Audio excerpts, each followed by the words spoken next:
నమ్మితే చాలు నట్టేట ముంచేయడమే లక్ష్యంగా పెట్టుకున్న కొందరు వ్యక్తులు కంపెనీలు అమాయకులను అడ్డంగా దోచుకుని మోసాలకు పాల్పడుతున్నారు.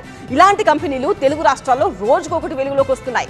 విశాఖలో స్నేహ మ్యాక్స్ అనే సంస్థ అధిక వడ్డీ ఆశ చూపి వేల మందిని మోసం చేయడం కలకలం రేపుతోంది. రిటైర్డ్ ఉద్యోగులే టార్గెట్ గా విశాఖలోని స్నేహ మ్యాక్స్ సంస్థ భారీగా డిపాజిట్లు సేకరించి నిలువునా మోసం చేసింది. అధిక వడ్డీతో పాటు 7 ఏళ్లలో రెట్టింపు నగదిస్తామంటూ ఆఫర్ల మీద ఆఫర్లు ఇవ్వడంతో వేలాది మంది ఆశావహులు ఆ సంస్థలో పెట్టుబడులు పెట్టారు. మొదట్లో వడ్డీలు చెల్లించిన స్నేహ మ్యాక్స్ సంస్థ ఆ తర్వాత ఇవ్వడం మానేసింది. సరిగ్గా ఇలాంటి సమయంలో విశాఖ సీతమ్మపేటలో స్నేహ మ్యాక్స్ సంస్థ ఆఫీస్ మూసేయడంతో మోసపోయామని భావించిన బాధితులు రోడ్డెక్కారు. విశాఖలోని స్నేహ మ్యాక్స్ కంపెనీ ముందు టెంట్ వేసుకుని ఆందోళనకు దిగారు బాధితులు.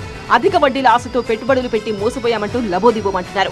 ఒక్క ద్వారకా పోలీస్ స్టేషన్లోనే సుమారు 6.8 కోట్లు మోసపోయినట్టు 16 మంది ఫిర్యాదు చేశారు.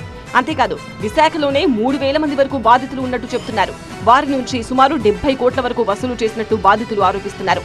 ఇతర ప్రాంతాల్లోనూ స్నేహ మ్యాక్స్ బాధితులున్నారని, మొత్తం 100 కోట్ల పైనే డిపాజిట్లు సేకరించి మోసం చేశారని ఆవేదన వ్యక్తం చేస్తున్నారు. న్యాయం చేయాలని కోరుతున్నారు. అయితే మోసపోయిన వాళ్లు ఒక్కొక్కరుగా బయటకు వస్తుండటంతో ఇంకెంతమంది బాధితులు ఉన్నారనే దానిపై పోలీసులు ఫోకస్ చేశారు.